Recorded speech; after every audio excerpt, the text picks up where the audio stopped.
There are many ways to remove rust and restore the look and the function of almost any metal object. Whether you're working with old tools, furniture, or household items, this guide explores the various methods to help you get your hardware looking like new again. First, let's take a look at some commercially available removal solutions. The simplest method is to use a rust converter, which prevents further corrosion by covering rust. It can be applied with a paintbrush or a roller and acts as a primer for paint. This is an easier method, but it may not be as effective as removing rust completely. Another option is to use a chemical solution, which is powerful and effective, but can be messy and take longer to set. Chemicals are best for smaller items or projects and can be applied with a brush. For a chemical-free alternative, use abrasive tools like an electric sander, screwdriver, or steel wool to scrape off rust. Finish with a fine-grained sandpaper to remove subtle marks left from scraping. There are also a few DIY solutions that involve simple ingredients you probably have at home. You can dissolve rust by soaking the metal in white vinegar for a few hours before scrubbing it off. Or mix baking soda and water into a thick paste and spread it over the metal. Then let it set for a few hours and scrub it off. Another option is to sprinkle salt on the rust, followed by some lemon or lime juice. Like the other methods, you'll want to let the mixture set for a few hours before scrubbing it off. Follow these tips to have metal tools, furniture, and household items looking like new. All of this we are going to learn today on Everyday Simple Science with Ray. If you happen to be new here, we'd appreciate it if you'd subscribe to our channel. Like and share this video and help us reach new people who are interested in learning about the what, why, and how of our universe. So, here's our roadmap. We'll start by understanding our enemy, the science behind rust itself. Then, we'll walk through some simple DIY solutions you can do at home. After that, we'll cover more powerful mechanical methods and the chemical arsenal of commercial removers. Finally, we'll help you choose the right method for your job and, most importantly, show you how to prevent rust from ever coming back. You know, to truly defeat an enemy, you must first know it. So let's begin there, by understanding the fundamental process that turns our sturdy, reliable metal into a flaky, weakened shadow of its former self. It seems like such a simple question, doesn't it? But the answer is actually a fascinating chemical story. What exactly is this reddish-brown compound that attacks our iron and steel with such relentless persistence? Well, the most important thing to understand is that rust isn't something foreign that lands on your tools. It is the tool itself, transforming. It's a natural process called oxidation, and it requires three key ingredients: iron, oxygen, and water. If you can remove any one of those from the equation, you stop rust right in its tracks. And this is what makes rust so incredibly destructive. You see, unlike some other metal oxides that form a protective outer layer, rust is porous, it's flaky. It actually traps moisture against the metal, which allows that oxidation process to just continue relentlessly, eating deeper and deeper into the core of the material. This scale of this problem is, well, it's staggering. That figure you see, $2.5 trillion, is the estimated global cost of corrosion every single year. That's about 3.4% of the world's GDP. This isn't just about a few rusty tools in a shed. It's a massive economic issue affecting our infrastructure, manufacturing, everything. All right, so let's move to our first line of defense. We'll start with some accessible, low-cost methods that use common ingredients you probably already have in your kitchen. These are perfect for those light to moderate rust problems. The white vinegar method is a classic for a very good reason. You see, the acetic acid in the vinegar reacts with the iron oxide, turning it into a water-soluble compound. You can literally watch the rust dissolve away. Now, for an extra kick, adding a bit of salt can speed up the process.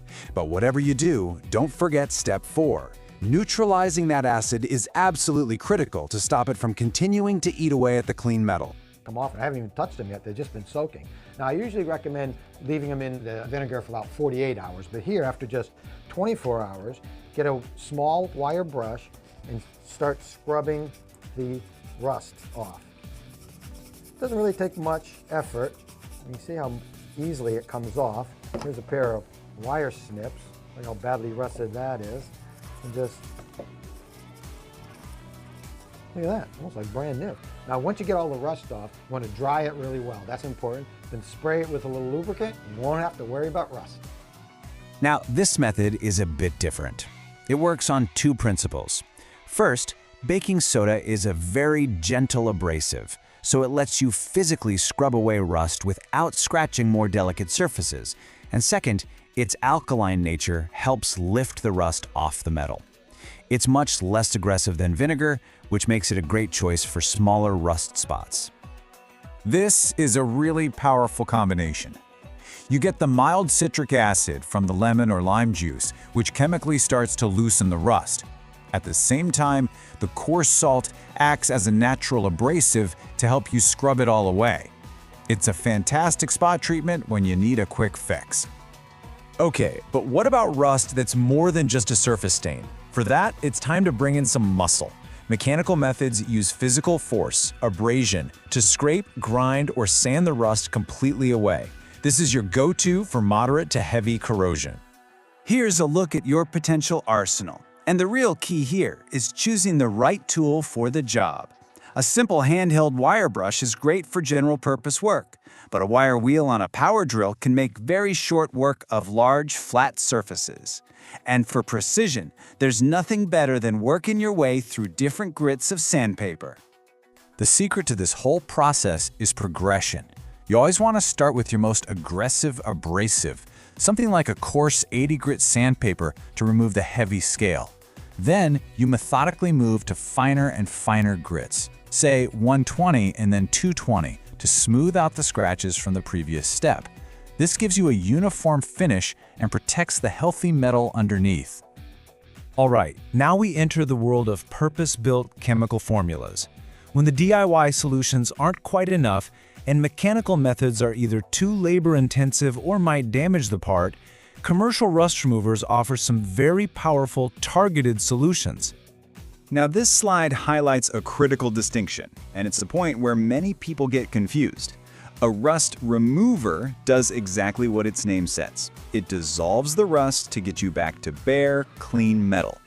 A rust converter, on the other hand, takes a completely different approach. It chemically changes the rust into a stable, black, paintable primer. You don't remove the rust, you transform it. When you look at removers, you really have two main families. First, you have chelating agents.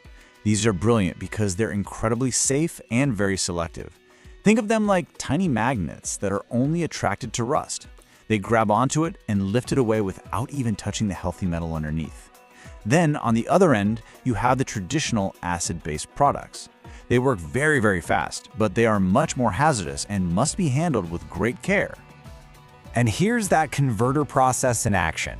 The prep is minimal. You just knock off any loose flakes. Then you apply it just like paint. As it cures, you'll see the rust transform into a hard, black primer. The key takeaway here is that this method is specifically designed for items you plan to paint, because it creates the perfect sealed surface for a top coat.